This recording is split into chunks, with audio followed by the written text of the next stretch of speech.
Subscribe for more videos. Once there was a miller who was poor, but who had a beautiful daughter. Now it happened that he had an audience with the king, and in order to make himself appear as a person of importance, he said to him, "I have a daughter who can spin straw into gold." The king said to the miller, "That is an art which pleases me well. If your daughter is as clever as you say, bring her tomorrow to my palace, and I will try what she can do." When the girl was brought to him, he took her into a room which was quite full of straw, gave her a spinning wheel and a reel, and said, "Now set to work, and if by tomorrow morning early you have not spun this straw into gold during the night, you must die." Thereupon he himself locked up the room, and left her in it alone. So there sat the poor miller's daughter, and for the life of her could not tell what to do. She had no idea how straw could be spun into gold, and she grew more and more miserable, until at last she began to weep. All at once the door opened, and in came a little man, who said, "Good evening, Mistress Miller. Why are you crying so?" "Alas," answered the girl, "I have to spin this straw into gold, and I do not know how to do it." "What will you give me," said the mannequin, "if I do it for you?" "My necklace," said the girl. The little man took the necklace, seated himself in front of the wheel, and were 3 turns, and the reel was full. Then he put another on, and were 3 times round, and the second was full too. And so it went on until the morning, when all the straw was spun, and all the reels were full of gold. By daybreak the king was already there, and when he saw the gold he was astonished and delighted, but his heart became only more greedy. He had the miller's daughter taken into another room full of straw, which was much larger, and commanded her to spin that also in one night, if she valued her life. The girl knew not how to help herself, and was crying.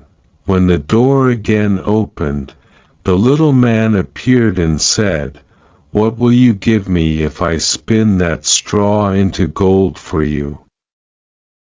"The ring on my finger," answered the girl. The little man took the ring. He again began to turn the wheel, and by morning had spun all the straw into glittering gold. The king rejoiced beyond measure at the sight, but still he had not gold enough, and he had the miller's daughter taken into a still larger room full of straw, and said, "You must spin this too, in the course of this night, but if you succeed, you shall be my wife." Even if she be a miller's daughter, thought he, I could not find a richer wife in the whole world. When the girl was alone, the mannequin came again for the 3rd time and said, "What will you give me if I spin the straw for you this time also?" "I have nothing left that I could give," answered the girl. "Then promise me, if you should become queen, your first child." "Who knows whether that will ever happen?" thought the miller's daughter. And not knowing how else to help herself in this strait, she promised the mannequin what he wanted, and for that he once more span the straw into gold. When the king came in the morning and found all as he had wished, he took her in marriage, and the pretty miller's daughter became a queen.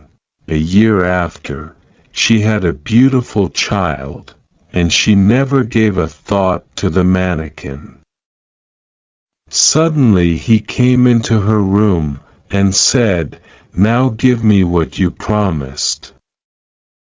The queen was horror-struck, and offered the mannequin all the riches of the kingdom if he would leave her the child. But the mannequin said, "No, something that is living is dearer to me than all the treasures in the world." Then the queen began to weep and cry, so that the mannequin pitied her. "I will give you until 3 days' time," said he, "and if by that time you find out my name, then shall you keep your child." So the queen thought the whole night of all the names that she had ever heard, and she sent a messenger over the country to inquire, far and wide, for any other names that there might be.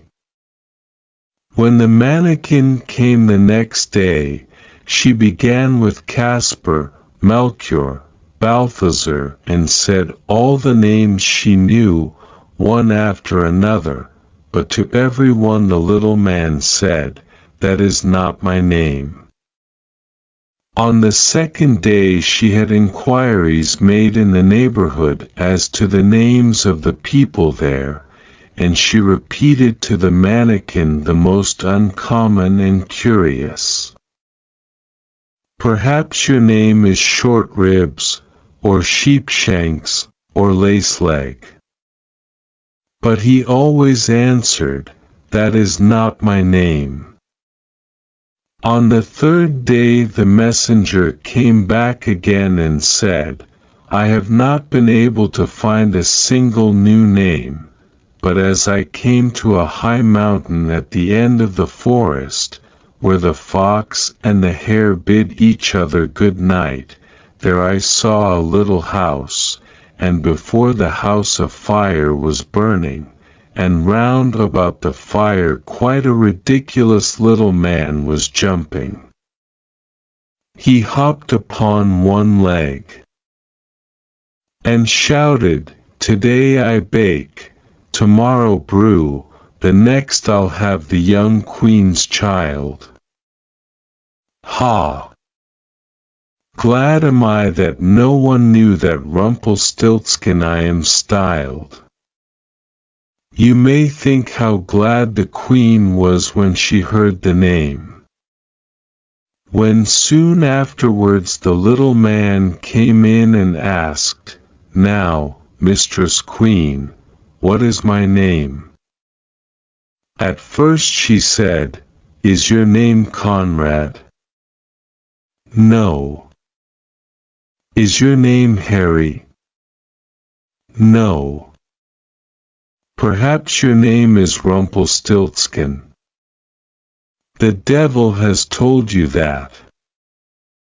"The devil has told you that," cried the little man.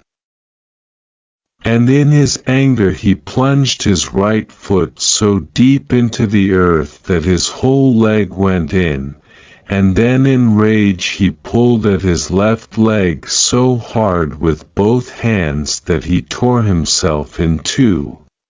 Hope you have enjoyed reading and listening. Subscribe for more videos.